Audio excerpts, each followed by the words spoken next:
ओम श्री गणेशाय नमः। बालक गणेश की दिव्य लीलाएं। अब पार्वती पुत्र अनेक बालकों के साथ क्रीड़ाएं करने लगे। कभी गाते, कभी नाचते, कभी हंसते बोलते थे। एक दिन मध्याह्न काल होने पर भी उन्हें भोजन प्राप्त नहीं हुआ। पार्वती जी किसी कार्य में व्यस्त थी और वे क्षुधातुर हुए सोचते थे कि भोजन कैसे, कहाँ से प्राप्त हो।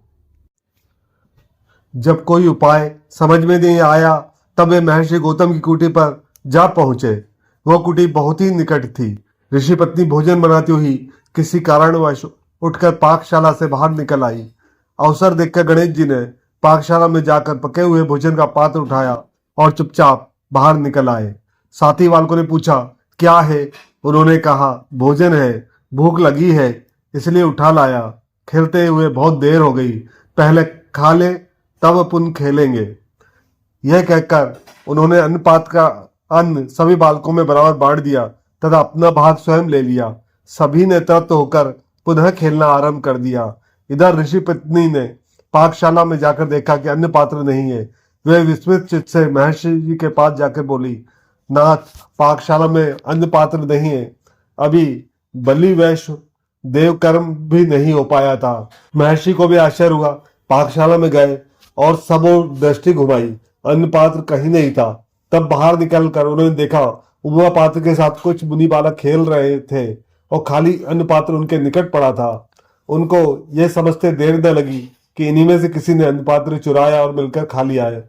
उन्होंने ध्यान लगाकर गणेश जी की करतूत जान ली तो क्रोधित होकर बोले, अरे तू शिव पार्वती का पुत्र होकर ऐसा दुष्ट कर्म करता है और हम तो तुझे पर ब्रह्म परमात्मा समझते थे। इतना कहकर उन्होंने मयूरेश्वर का हाथ पकड़ा और पार्वती जी के पास ले गए। वहां जाकर उन्होंने कहा, शिवे, आपका ये पुत्र आए दिन उपद्रव करता रहता है। आज तो इसने हमारा अन्न पात्र ही चुरा लिया। बलवेश्वर देवादि भी ना हो पाया था कि समस्त अन्न इसने अन्य बालकों के साथ बैठकर खा लिया। पार्वती बोली, महर्षि, मैं भी इसके क्रियाकलापों से त्रस्त हो रही हूँ। इसके उत्पन्न होते ही असुरों के उपद्रव आरंभ हो गए। बालकों के साथ ही खेल खेल में उलझ जाता है तो पीछा नहीं छोड़ता। अब यह घरों में घुसकर भोजन भी चुराने लगा है, इसलिए इसे दंड देना ही पड़ेगा। यह कहकर माता ने रस्सी लेकर पुत्र के हाथ पांव बांधने आरंभ किए। महर्षि ने कहा, मातेश्वरी, इसे बांधने की अपेक्षा स्नेहपूर्वक समझाओ। महर्षि चले गए। माता ने पुत्र को दृढ़ता से बांधकर कोठरी में बंद कर दिया। फिर बाहर आकर विश्राम करने लगी तो ऐसा अनुभव हुआ कि पुत्र गोद में ही खेल रहा है। फिर बाहर की ओर देखा तो पुत्र को बालकों के साथ खेलता पाया। माता को आश्चर्य हुआ। उसने कोठरी खोलकर देखा तो हाथ पांव बंधे हुए मयूरेश्वर पूर्ववत बैठे हैं। उनके नेत्रों से आंसू गिर रहे थे। पार्वती ने हृदय कठोर बनाकर पुनः किवाड़ बंद कर दिए, क्योंकि बालक को सीख देने के लिए कुछ डराना तो था ही।